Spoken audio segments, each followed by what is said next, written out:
start with the big story. Amid concerns of a fresh flare-up between Ukraine and Russia, the NATO alliance chief and US Secretary of State Antony Blinken met with a Ukrainian delegation in Brussels. And NATO has warned Russia against military build-up near the Ukrainian border. NATO chief Jens Stoltenberg has asked Russia to halt amassing of troops near the Ukrainian border. Listen in.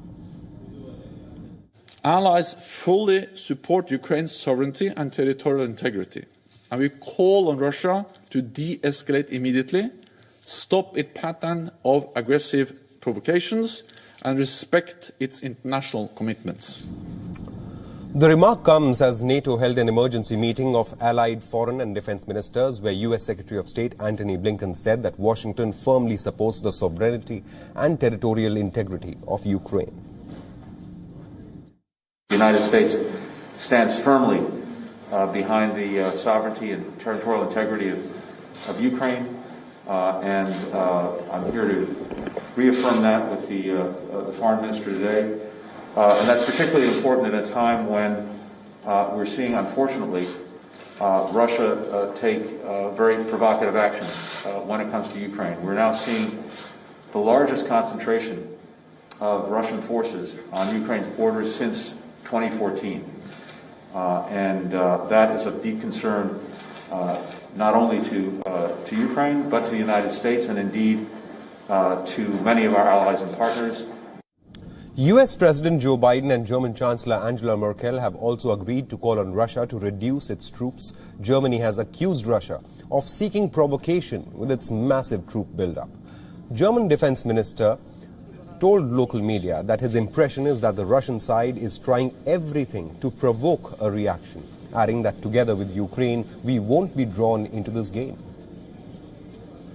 The Kremlin had warned US against sending its warships close to Crimea in the Black Sea, but the US has cancelled this week's planned deployment of 2 warships into the Black Sea. Now, both the deployments were scheduled for Wednesday and Thursday, which have been cancelled, and Ankara has not yet been informed of any possible rescheduling so far.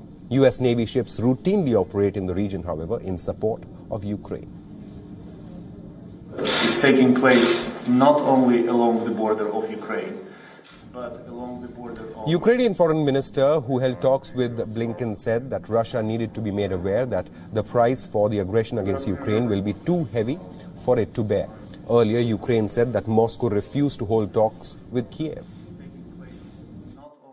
By gathering today, we try to avoid the mistake that was made in 2014 when Russia was ready to act swiftly and pursue its military goals in Crimea and Donbass, while our Western partners were considering their reactions to what was happening on the ground.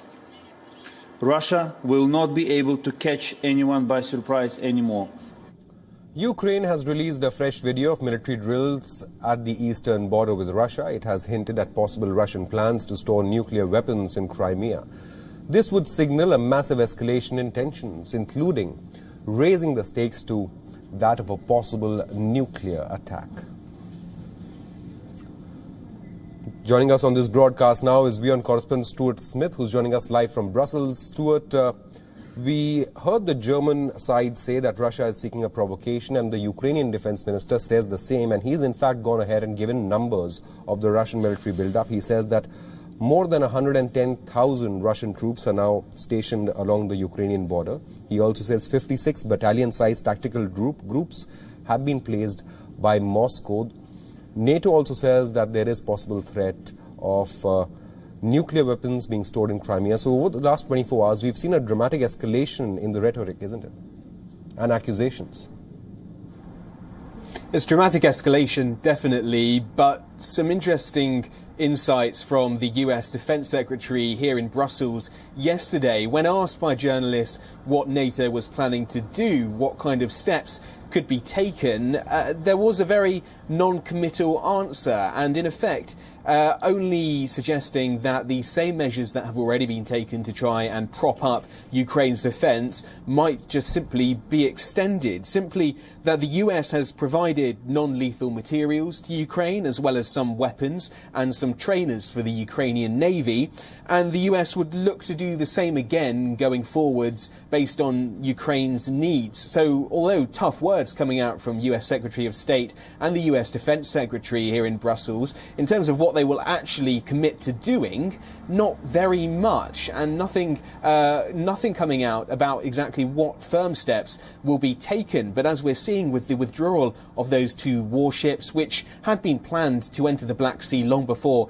this escalation took place, some signs that the US, Russia and NATO are trying to at least talk and bring down the heat a little bit. It doesn't seem to be what the Ukraine government is seeing in terms of these increasing numbers on the border, but President Biden and President Vladimir Putin of Russia have been speaking on the phone, and the US Secretary of State Antony Blinken said in Brussels that this is a part of a strategy to at least be incredibly clear about what's acceptable, what's going on, and what motivates either side, because at the very least they can talk frankly and clearly on the phone, even if they don't agree with the political situation on the ground.